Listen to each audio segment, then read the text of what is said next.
سورہ آل عمران کی آیت نمبر 181 181 سورہ آل عمران کا 19واں رکوع اور چوتھے پارے کا 10واں رکوع۔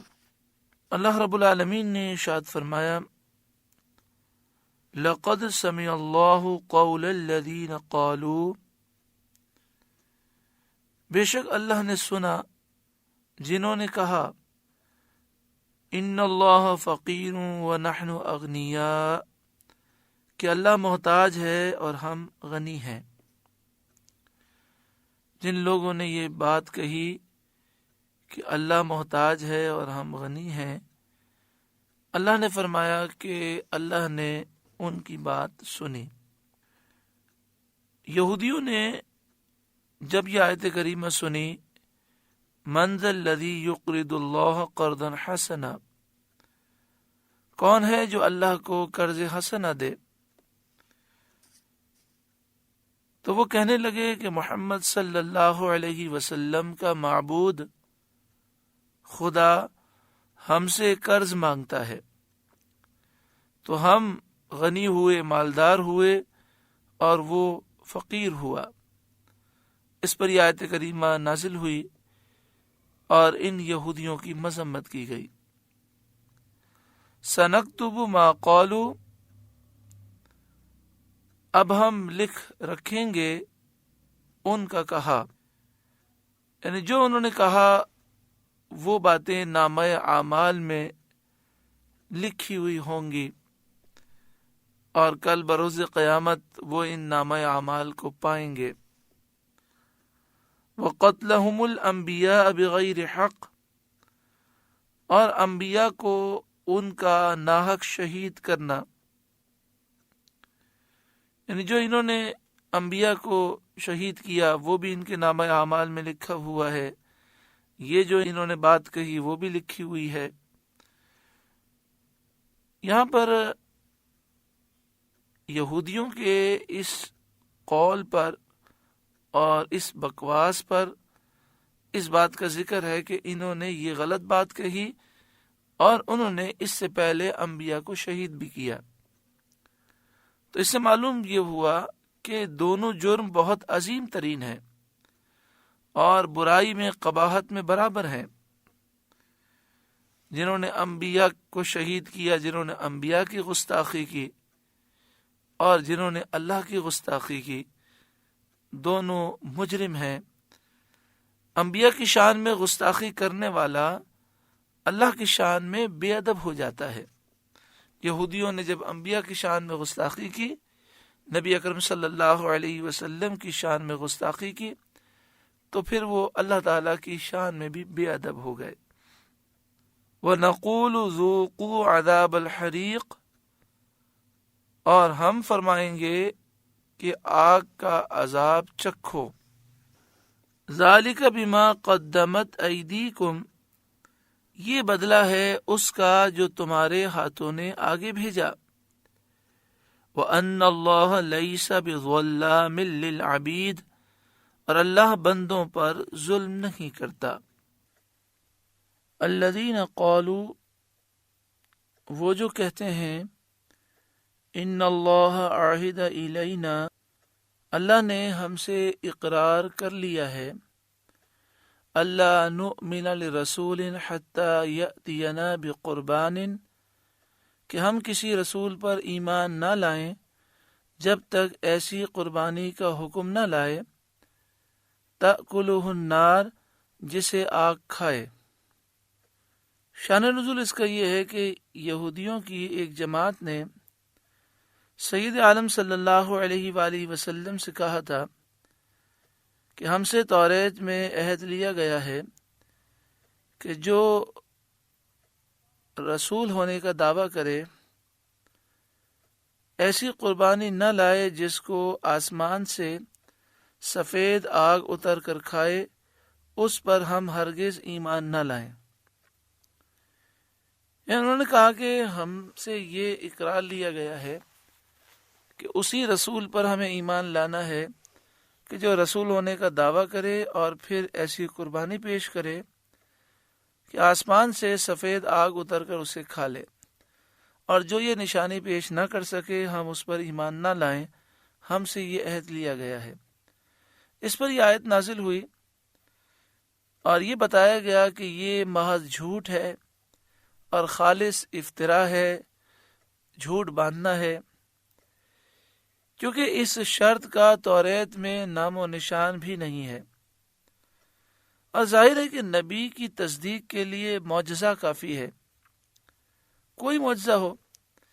جب نبی نے کوئی معجزہ دکھایا اس کے سچے ہونے پر دلیل قائم ہو گئی، اب اس نبی کی تصدیق کرنا اور اس کی نبوت کو ماننا لازم ہو گیا۔ اب کسی خاص معجزے کا اصرار حجت قائم ہونے کے بعد نبی کی تصدیق کا انکار کرنا ہے، اور یہ کفر ہے۔ قل، اے محبوب آپ فرمائیے، قد جاءکم رسل من قبلی بالبینات، مجھ سے پہلے بہت رسول تمہارے پاس کھلی نشانیاں لے کر آئے، وبالذی قلتم، اور جو تم کہتے ہو یہ حکم بھی لے کر آئے۔ انہوں نے ایسی قربانی دکھائی کہ آسمان سے سفید آگ آئی اور وہ قربانی کھا گئی، اور اس کے علاوہ وہ کئی معجزات لے کر آئے۔ فَلِمَ قَتَلْتُمُوهُمْ إِن كُنتُمْ صَادِقِينَ، پھر تم نے انہیں کیوں شہید کیا اگر تم سچے ہو، یعنی اگر تم اس دعوے میں سچے ہو کہ جو نبی یہ نشانی لائے گا ہم اسے مانیں گے، تو نبی تو یہ نشانی لے کر آئے، لیکن تم نے ان انبیاء کو قتل کیا اور ان پر ایمان نہ لائے، تو ثابت ہو گیا کہ تمہارا یہ دعویٰ جھوٹا ہے۔ فَإِن كَذَّبُوكَ، تو اے محبوب اگر وہ آپ کی تکذیب کرتے ہیں، آپ کو جھٹلاتے ہیں، فَقَدْ كُذِّبَ رُسُلٌ مِّن قَبْلِكَ، تو آپ سے پہلے رسولوں کو بھی جھٹلایا گیا۔ جاؤ بالبینات، وہ رسول صاف نشانیاں لے کر آئے، روشن معجزات لے کر آئے، والزبر، اور صحیفے لے کر آئے، والکتاب المنیر، اور چمکتی کتاب لے کر آئے، یعنی توریت، انجیل، زبور، اور آسمانی صحیفے اور کئی معجزات لے کر آئے، پھر بھی ان کی قوموں نے رسولوں کو جھٹلایا۔ کل نفس ذائقۃ الموت، ہر جان کو موت چکھنی ہے، ہر جان کو موت کا ذائقہ چکھنا ہے، ہر ایک کو موت آنی ہے۔ جس نے برے کام کیے اس کی برائی کھل جائے گی۔ وَإِنَّمَا تُوَفَّوْنَ أُجُورَكُمْ يَوْمَ الْقِيَامَةِ، اور تمہارے بدلے تو قیامت ہی کو پورے ملیں گے۔ دنیا میں انسان اچھے کام کرتا ہے اور بعض انسان برے کام کرتے ہیں، دونوں ہی رہتے ہیں۔ کبھی کبھی ایسا بھی ہوتا ہے کہ برا کام کرنے والا ہوتا ہے لیکن وہ مالدار ہوتا ہے، عہدہ منصب ہوتا ہے۔ بسا اوقات اچھے کام کرنے والا غریب ہوتا ہے، وہ کسی معاملے میں پریشان ہوتا ہے۔ تو حقیقی جو اجر و ثواب ملنے کی جگہ ہے وہ تو آخرت ہے۔ وَإِنَّمَا تُوَفَّوْنَ أُجُورَكُمْ يَوْمَ الْقِيَامَةِ، اور تمہارے بدلے تو قیامت ہی کو پورے ملیں گے۔ فَمَنْ زُحْزِحَ عَنِ النَّارِ وَأُدْخِلَ الْجَنَّةَ، جو آگ سے بچا کر جنت میں داخل کیا گیا، فقد فاز، وہ مراد کو پہنچا۔ جو جہنم سے بچ گیا اور جنت میں داخل ہو گیا، اصل کامیاب وہ شخص ہے۔ باقی دنیا میں پریشانیاں آ جائیں یا دنیا میں انسان کروڑ پتی بن جائے، یہ کامیابی یا ناکامی کا معیار نہیں ہے۔ دنیا تو بہت عارضی ہے، آخرت کے مقابلے میں دنیا ایک سیکنڈ بھی نہیں ہے۔ اگر انسان کی پوری زندگی کو جمع کیا جائے، دنیا کی زندگی، قبر کی زندگی، میدان محشر کی زندگی اور جنت یا جہنم کی زندگی، اس کو جمع کیا جائے تو دنیا کی زندگی پوری ٹوٹل زندگی کا 1% بھی نہیں ہے۔ ہزاروں سال قبر میں رہنا ہے، قیامت کا میدان 50,000 سال کا دن ہے، اور پھر جو مومن جنت میں داخل ہوں گے ہمیشہ جنت میں رہیں گے، اور جو کافر جہنم میں داخل ہوں گے ہمیشہ جہنم میں رہیں گے۔ یہ ہمیشہ کتنا کروڑوں اربوں خربوں سال سے بھی زائد، ہمیشہ ہمیشہ، جس کا کوئی اختتام نہیں ہے۔ تو اس کے مقابلے میں دنیا کی زندگی 40 سال، 50 سال، 60 سال کیا حیثیت رکھتی ہے، اور اکثر زندگی تو گزر گئی، اب نہ جانے کتنے لمحات، کتنے منٹ باقی ہیں، کتنے دن باقی ہیں۔ وَمَا الْحَيَاةُ الدُّنْيَا إِلَّا مَتَاعُ الْغُرُورِ، اور دنیا کی زندگی تو یہی دھوکے کا مال ہے، دھوکے کا سامان ہے۔ اس آیت نے دنیا کی حقیقت کو واضح کر دیا۔ آدمی دنیا کی زندگی پر فریفتہ ہے، اسی کو سرمایہ سمجھتا ہے، اور دنیا میں جو فرصت ہے اسے بیکار کاموں میں ضائع کر دیتا ہے۔ آخر وقت میں اسے معلوم ہوتا ہے کہ اس دنیا میں بقا نہ تھی، اس کے ساتھ دل لگانا آخرت کے لیے، جو حیات باقی رہنے والی ہے، اس کے لیے کتنا سخت نقصان دہ تھا۔ یہ اس بات کا علم اس وقت ہوتا ہے جب روح گلے میں آتی ہے، پھر احساس ہوتا ہے کہ میں نے اس دنیا میں دل لگا کر اپنی آخرت کے معاملات کو کتنا نقصان پہنچایا۔ حضرت سعید بن جبیر رضی اللہ تعالیٰ عنہ نے فرمایا، دنیا طالب دنیا کے لیے متاع غرور ہے، یعنی دھوکے کا سامان ہے، لیکن آخرت کے طلبگار کے لیے دنیا دولت باقی کے حصول کا ذریعہ اور نفع دینے والا سرمایہ ہے۔ یعنی جو آخرت کا طلبگار ہے وہ اس دنیا کے ذریعے ثواب کے ذخیرے جمع کر لیتا ہے۔ اس دنیا کی قلیل زندگی میں آخرت کا وہ سرمایہ جمع کرتا ہے، تو اس کے لیے دنیا نفع دینے والا سرمایہ ہے۔ اللہ رب العالمین ہمیں بھی اس دنیا میں رہتے ہوئے آخرت کا سرمایہ جمع کرنے کی توفیق عطا فرمائے۔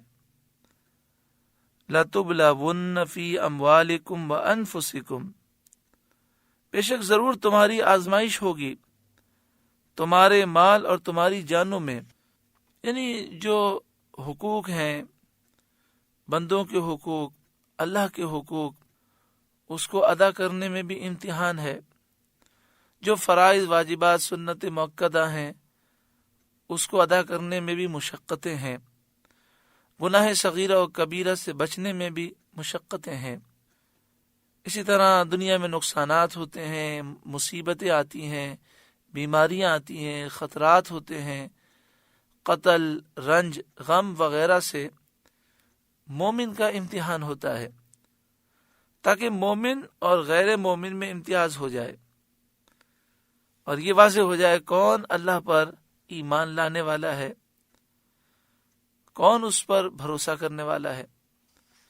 مسلمانوں کو یہ خطاب اس لیے فرمایا گیا کہ زندگی میں آنے والی مصیبتیں اور مشکلات ان پر آسان ہو جائیں، اور ان مشکلات پر صبر کرنا مومنوں کے لیے آسان ہو، اس لیے پہلے سے خبردار کیا گیا۔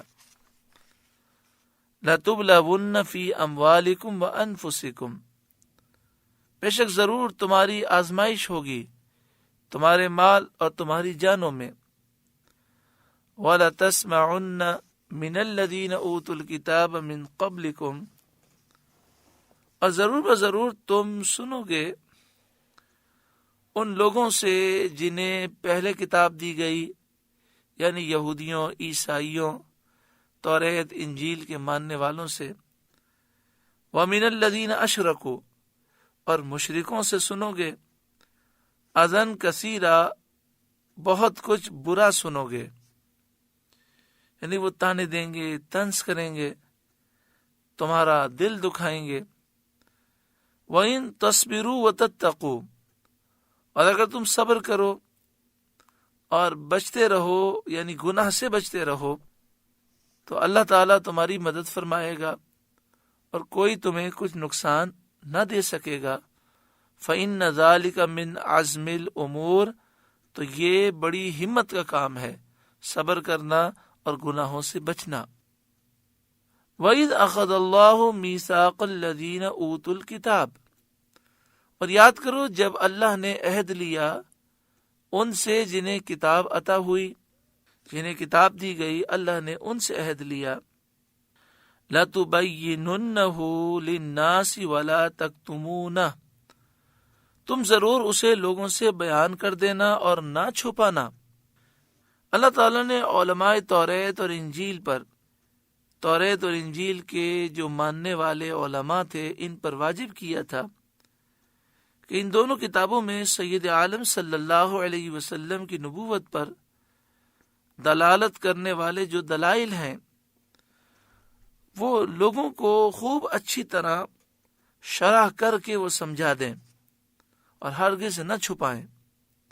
یعنی یہ ان پر حکم تھا کہ بار بار یہ باتیں لوگوں کو بیان کی جائیں تاکہ لوگوں کو یہ مضامین یاد ہو جائیں، نبی اکرم صلی اللہ علیہ وسلم کی صفات اور آپ کی نعت کا ذکر اچھی طرح لوگوں کو یاد کرائیں اور ہرگز نہ چھپائیں۔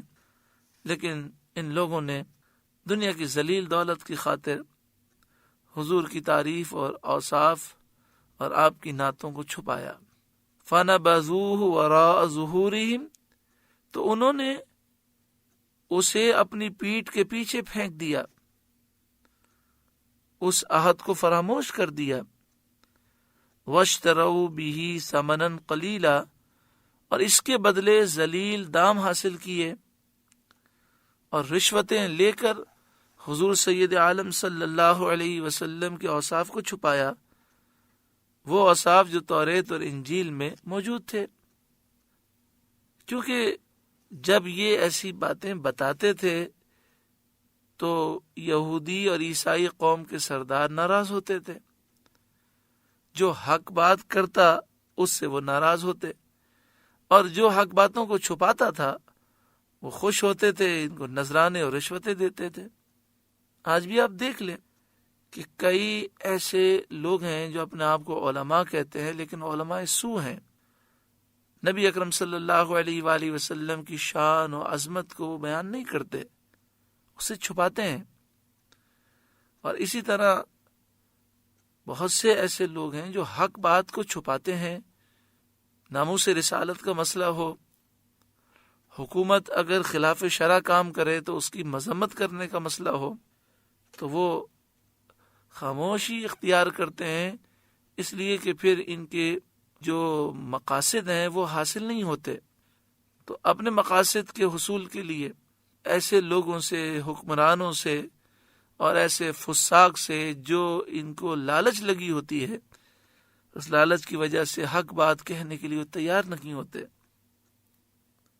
فَبِئْسَ مَا يَشْتَرُونَ، تو کتنی بری خریداری ہے کہ انہوں نے ذلیل دنیا کی دولت حاصل کی اور اپنی آخرت کو برباد کر دیا۔ کتنا برا بزنس کیا انہوں نے، کتنی بری خریداری کی۔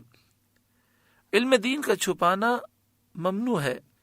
حدیث شریف میں آیا کہ جس شخص سے کچھ دریافت کیا گیا جس کو وہ جانتا ہے اور اس نے اس کو چھپایا، روز قیامت اس کے آگ کی لگام لگائی جائے گی۔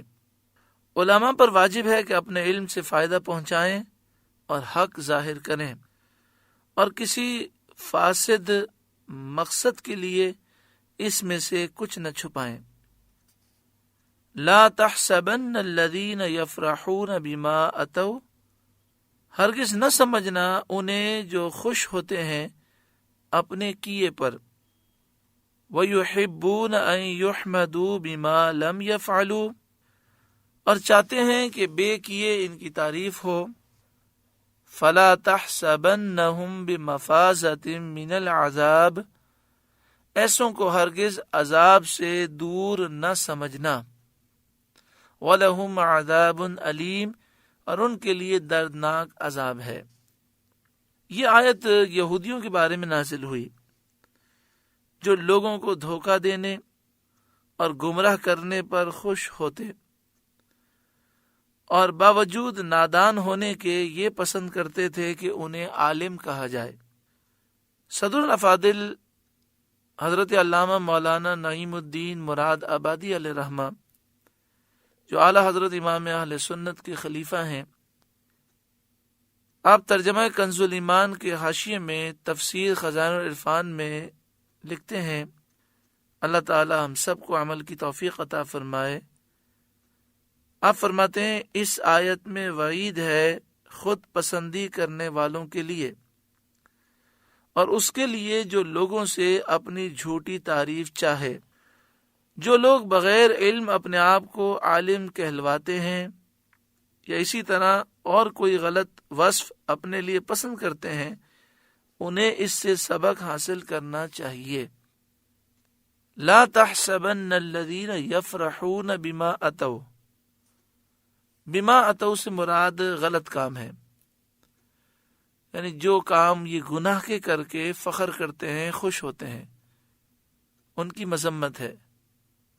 آج کتنے مسلمان ہیں کہ جو گناہ کر کے خوش ہوتے ہیں، حالانکہ انسان کو اول تو گناہ کرنے نہیں چاہیے، لیکن اگر مسلمان گناہ کر لے تو کم از کم افسوس تو ہونا چاہیے۔ کسی کو بیوقوف بنا کر، کسی سے مال لوٹ کر، کسی کے ساتھ فراڈ کر کے بڑے خوش ہوتے ہیں، تو ایسے لوگوں کی مذمت کی گئی۔ دوسری چیز وَيُحِبُّونَ أَن يُحْمَدُوا بِمَا لَمْ يَفْعَلُوا، جو اچھے کام نہیں کیے چاہتے یہ ہیں کہ اس پر بھی تعریف ہو۔ کوئی اچھا کام کرے اور مقصد یہ ہو کہ لوگ میری تعریف کریں تو اس پر تو مذمت ہے، اور یہ اتنے گئے گزرے ہیں کہ کام بھی اچھا نہیں کرتے اور چاہتے ہیں کہ لوگ ہمیں اچھا کہیں۔ آج ہمارے معاشرے میں ایسے لوگ بھی ہیں، وہ چاہتے ہیں کہ لوگ ہمیں حاجی صاحب کہیں، لوگ ہماری واہ واہ کریں، لوگ ہمیں نیک کہیں۔ ہمارے معاشرے کے اندر بڑی عجیب و غریب سوچ ہے کہ بعض لوگ جب کسی کی تعریف پر آتے ہیں تو یہ جملہ کہہ دیتے ہیں، ہمارے یہ حاجی صاحب ہیں، ماشاءاللہ بڑے نیک ہیں، متقی ہیں، پرہیزگار ہیں، عاشق رسول ہیں، دین کا بڑا درد ہے ان میں۔ ہم اب سوچیں کہ یہ جملے آپ جس پر کہہ رکھے ہیں اس کا بزنس حرام پر مشتمل ہے، وہ تو کماتا ہی حرام ہے، اور آپ اسے متقی، پرہیزگار، عاشق رسول کہہ رہے ہیں۔ یہ بات یاد رکھیں کہ عاشق رسول کے جو اصطلاحی معنی ہیں وہ یہ ہیں کہ ایسا شخص حضور کی محبت میں گم ہو جائے، کیونکہ جب کسی سے عشق ہو جاتا ہے تو پھر اس کے علاوہ کسی اور کی طرف توجہ نہیں ہوتی۔ محبت رسول ہونا بھی ایک اعلیٰ معیار ہے، ایک بڑا مشکل مرحلہ ہے، لیکن عاشق ہو جانا، عاشق رسول تو حضرت صدیق اکبر ہیں، حضرت بلال ہیں، اسی طرح بزرگان دین ہیں، امام اہل سنت امام احمد رضا ہیں، لیکن ایک بے نمازی، کلین شیو، حرام کمانے والا، تو ہمیں یہ سوچنا چاہیے کہ ہم کیا کہہ رہے ہیں۔ متقی کہہ دینا اسے، تو لوگوں کی تعریف ہم اس طرح نہ کریں کہ جھوٹی تعریف ہو جائے، اور سامنے والے کو بھی اس طرح کی خواہش نہ کرنی چاہیے کہ لوگ میری جھوٹی تعریف کریں۔ یہاں پر جیسا کہ آپ جانتے ہیں کہ یہاں پر اس بات کی مذمت ہے کہ یہ یہودی کام اچھے نہیں کرتے تھے، لیکن چاہتے تھے کہ لوگ ہمیں کہیں کہ یہ اچھے کام کرنے والے ہیں، تو ان کی مذمت کی گئی۔ اور جو کام اچھے کرتا ہو اس کے لیے بھی لازم ہے کہ اس کے دل میں خواہش نہ ہو کہ لوگ میری واہ واہ کریں، بلکہ مقصد یہی ہو کہ اللہ راضی ہو جائے۔ فَلَا تَحْسَبَنَّهُمْ بِمَفَازَةٍ مِّنَ الْعَذَابِ، ایسوں کو ہرگز عذاب سے دور نہ جاننا، وَلَهُمْ عَذَابٌ أَلِيمٌ، اور ان کے لیے دردناک عذاب ہے۔ وَلِلَّهِ مُلْكُ السَّمَاوَاتِ وَالْأَرْضِ، اور اللہ ہی کے لیے ہے آسمانوں اور زمین کی بادشاہی۔ اس میں ان گستاخوں کا رد ہے جنہوں نے کہا تھا کہ اللہ فقیر ہے. جن یہودیوں نے یہ بات کہی ان کا رد ہے کہ آسمان و زمین کی بادشاہت تو صرف اللہ کے لیے ہے، سب کچھ اسی کا ہے، وہی سب کو عطا فرماتا ہے. واللہ علی کل شیء قدیر، اور اللہ ہر چیز پر قادر ہے. سورہ آل عمران کا 19واں رکوع مکمل ہوا. اللہ تعالیٰ اس رکوع کے نور سے ہم سب کو روشن اور منور فرمائے. اللہ اللہ اللہ